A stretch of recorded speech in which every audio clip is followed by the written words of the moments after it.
York Times calls Adaptation one of the best movies of the year. Only film critics give 2 thumbs up. It's thrilling. You'll have to see it twice. Best of. Top 10. Blah, blah, blah, blah, blah, blah, blah. This time of year is filled with high art, high concept films with strong performances and talented artists just trying to get their unique voices heard.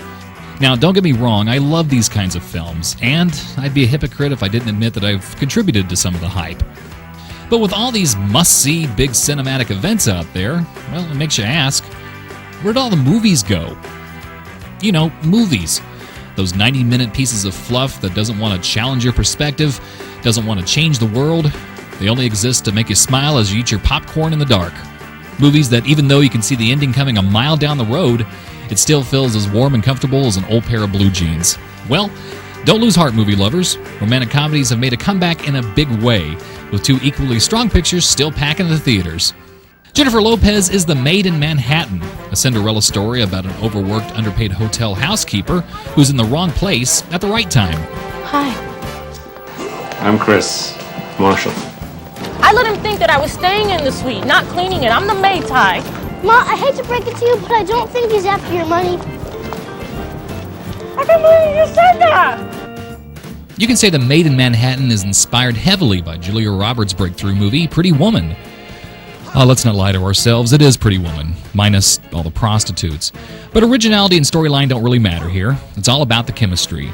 And J-Lo and her would-be suitor Ray Fiennes are a good match. Will they or won't they get together? Well, you really don't need Psychic Joyce for this one.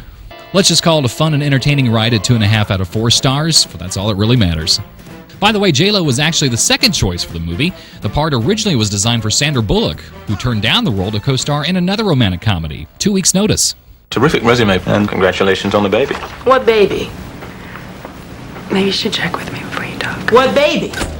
Hugh Grant is the billionaire whose life is run by his haggard assistant. You're my brilliant chief counsel who's always honest with me. Well, then honestly, I think you are the most selfish human being on the planet. Well, that's just silly. Have you met everyone on the planet? I'm his chief counsel, not his babysitter. Consider this my 2 weeks' notice. There's always something appealing about smart people who are just too dumb to see what's best for them. I don't know what the appeal is. Maybe it gives a little hope for the rest of us, I'm not sure. But 2 Weeks' Notice takes this idea and runs with it. These 2 people are made for one another. Everyone knows it. Dogs and cats know it, but somehow they don't.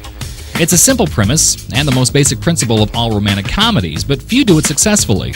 The golden age for this sort of thing was way back in the 30s and 40s, with talented filmmakers like Howard Hawks and Frank Capra building the careers of great actors like Katharine Hepburn and Cary Grant. 2 Weeks' Notice is a nice echo of that golden era, with its sharp writing and sarcastic wit. Why so many other films don't strive for this level is way beyond me. Bring a date. 2 Weeks' Notice is charming, smart, and easy to digest. It gets 3 out of 4 stars and is rated PG-13. And that's all for this week. Join us next time for more movies right here on the front row. Until then, I'm Bob Shultz for KQ2.